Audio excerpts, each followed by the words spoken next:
জয় জয় বিশ্বসুখ সত্তানন্দ শ্রীমৎ স্বামী নীলকান্ত মহাপ্রভু প্রেমানন্দে হরিধ্বনি বলমন হরিবল। রাধা কৃষ্ণ প্রেমানন্দে হরিধ্বনি বলমন হরিবল। সর্বসাধু গুরু বৈষ্ণব প্রেমানন্দে হরিধ্বনি বলমন হরিবল হরিবল হরিবল। জয় মা।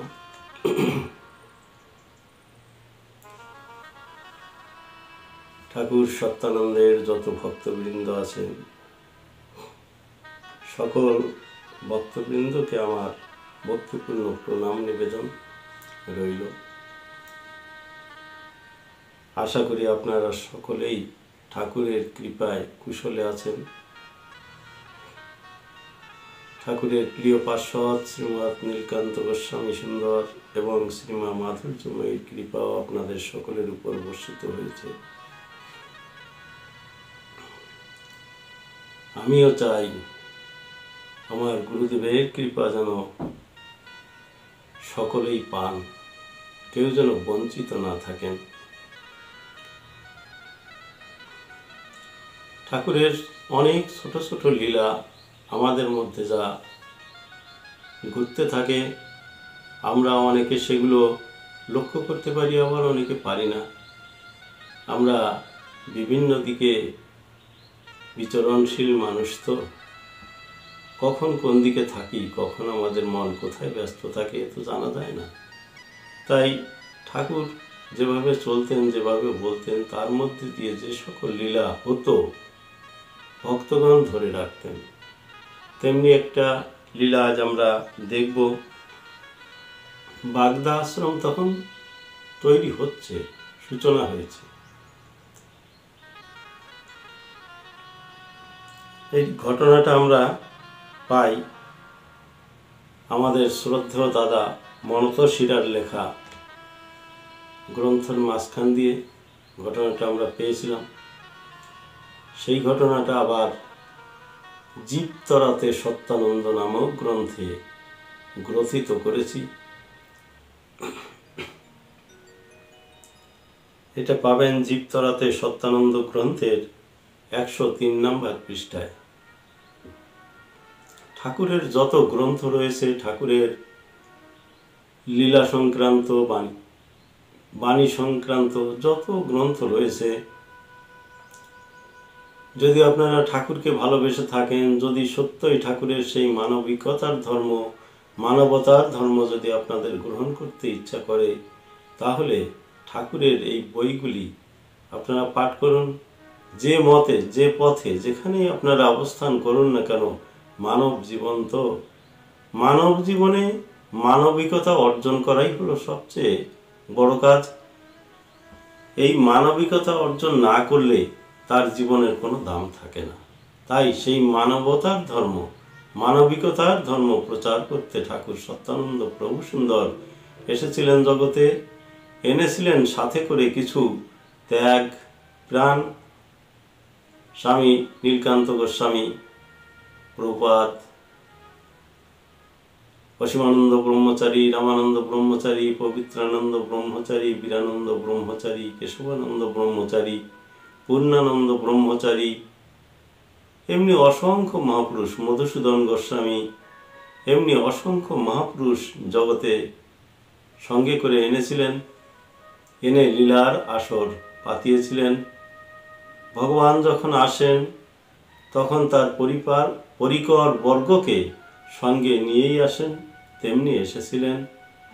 প্রতিটি মহামানবের জীবনে আমরা এমনি দেখতে পাই, সকল মহামানবগণ তাদের লীলা পার্শ্বদের সঙ্গে করে নিয়েই আসেন এবং লীলা করে আবার সকলকে নিয়ে চলে যান।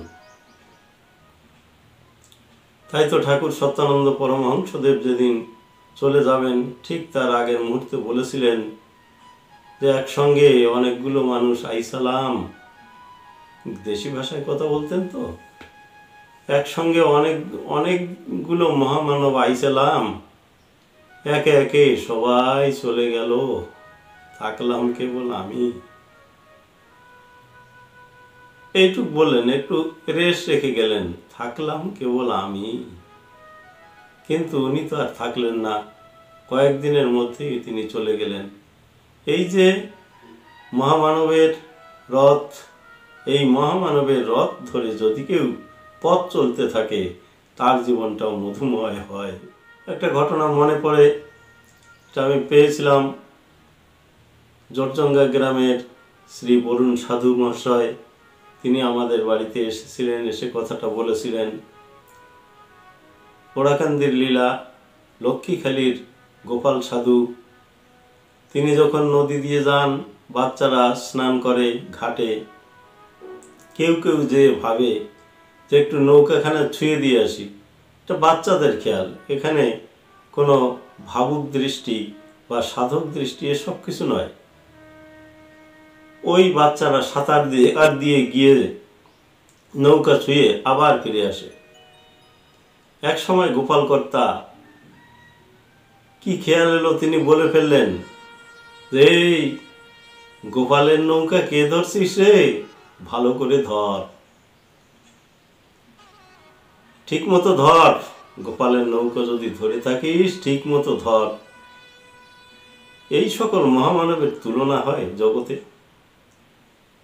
গোপালের নৌকা, তিনি তো মাঝি, নৌকা চালিয়ে চলেছেন, সেই নৌকা যদি কেউ ধরে, সেই মত, সেই পথ, সেই যে তার চলার গতি, সেই গতিতে যদি কেউ তার নিজের গতি মিশিয়ে দেয়, তাই না, গুরুর জুতে জুত লাগাইয়া রে, তাই না, এই গুরুর জুতে জুত লাগায় মহামানবের নৌকায় যদি নিজের নৌকাখানা বেঁধে দেওয়া যায়, আস্তে চলে যায়, কোনো কষ্ট হয় না। তাই গোপাল কর্তাও তেমনি বলেছিলেন। আজ আমরা যারা ভক্তবৃন্দ ঠাকুর সত্যানন্দের নৌকায় নাও বেঁধেছি, কুল কিনারা যা হবে আমাদের কোনো চিন্তা নেই, সেই মালিক ঠাকুর সত্যানন্দ, শ্রীমৎ নীলকান্ত গোস্বামী পাদ, এনারা টেনে নিয়ে ঠিক জায়গায় আমাদের পৌঁছে দেবেন। শুধু নৌকায় উঠে থাকলে তো হবে না, নৌকায় মাঝির মত অনুসারে, মাঝির নির্দেশ অনুসারে আমাদের বসতে হবে। খেয়াল খুশি মাফিক চললে হবে না।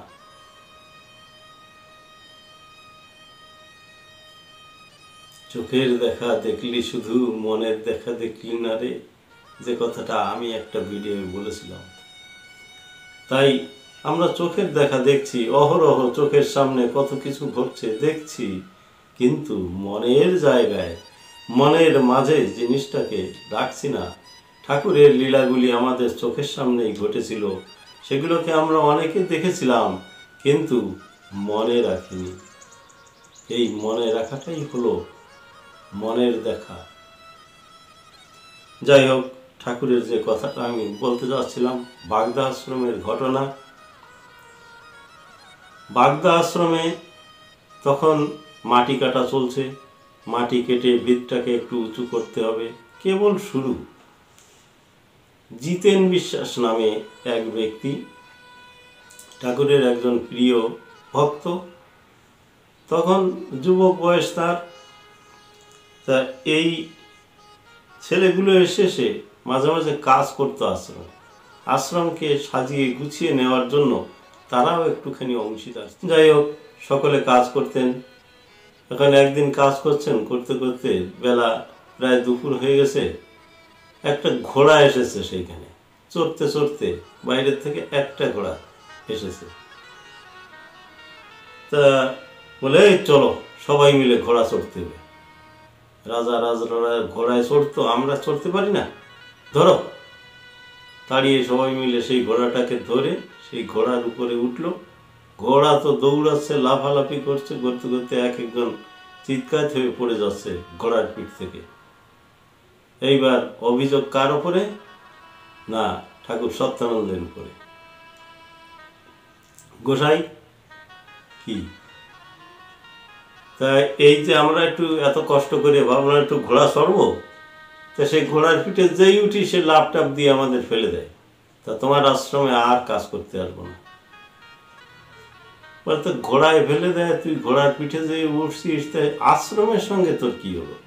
না না, তোমার আশ্রমে কাজ করি আর ঘোড়ার পিঠে একটু চড়বো না, একটু শখ হয় না? তাই দাঁড়া দেখি আমি ঘোড়া এরকম করলো কেন, আমি একটু শুনে দেখি। তিনি এগিয়ে গেলেন, এই ঘোড়া এদিকে আয়। ঘোড়া দাঁড়ানো আছে। ঠাকুর যে বললেন, এই ছেলেরা সারাদিন এই আশ্রমে কাজ করে, আশ্রমকে উন্নতি করার জন্য ওরা চেষ্টা করছে। আশ্রমকে কি করে সাজাবে, ফলে ফুলে সাজাবে, মাটি দিয়ে সেই ভিতটাকে সুন্দর করবে, এই কাজগুলো করে। তো এরা কষ্ট করে তোর পিঠে একটু চড়বে না? তো তুই ওরকম করিস কেন? তখন ঘোড়া আর কিছু বলছে না। ঘোড়া চুপচাপ বলে, যা এইবার চড়, আর কিছু করবে না। যাই হোক, তারা ওই একে একে চড়া শুরু করলো। দেখ ঘোড়া কত সুন্দর, আর কিছু কয় না। ঠাকুর কইতেছে না ওরে, আর কিছু কবে না। দেখেছেন, বনের পশু, তাই না? সেও ঠাকুরের কথায় বশ হয়ে যায়। আর এত বড় পাষাণ, তাই না, এই মন মোটে বলতে চায় না। এইখানটায় আমাদের বড় বড় চিন্তার বিষয়।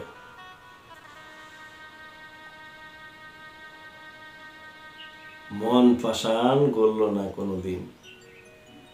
কত বড় বড় পাষাণ সব গলে গেল ঠাকুরের নামে, কিন্তু মন পাষাণ গলল না। চোখের সামনে ঠাকুরের এমনি অসংখ্য লীলা আমরা দর্শন করেছি, তবুও ঠাকুরকে মানতে পারিনি যে এই ঠাকুরই আমার সেই ঠাকুর, যে মানুষ সাধন করে ভজন করে লাভ করতে হয়।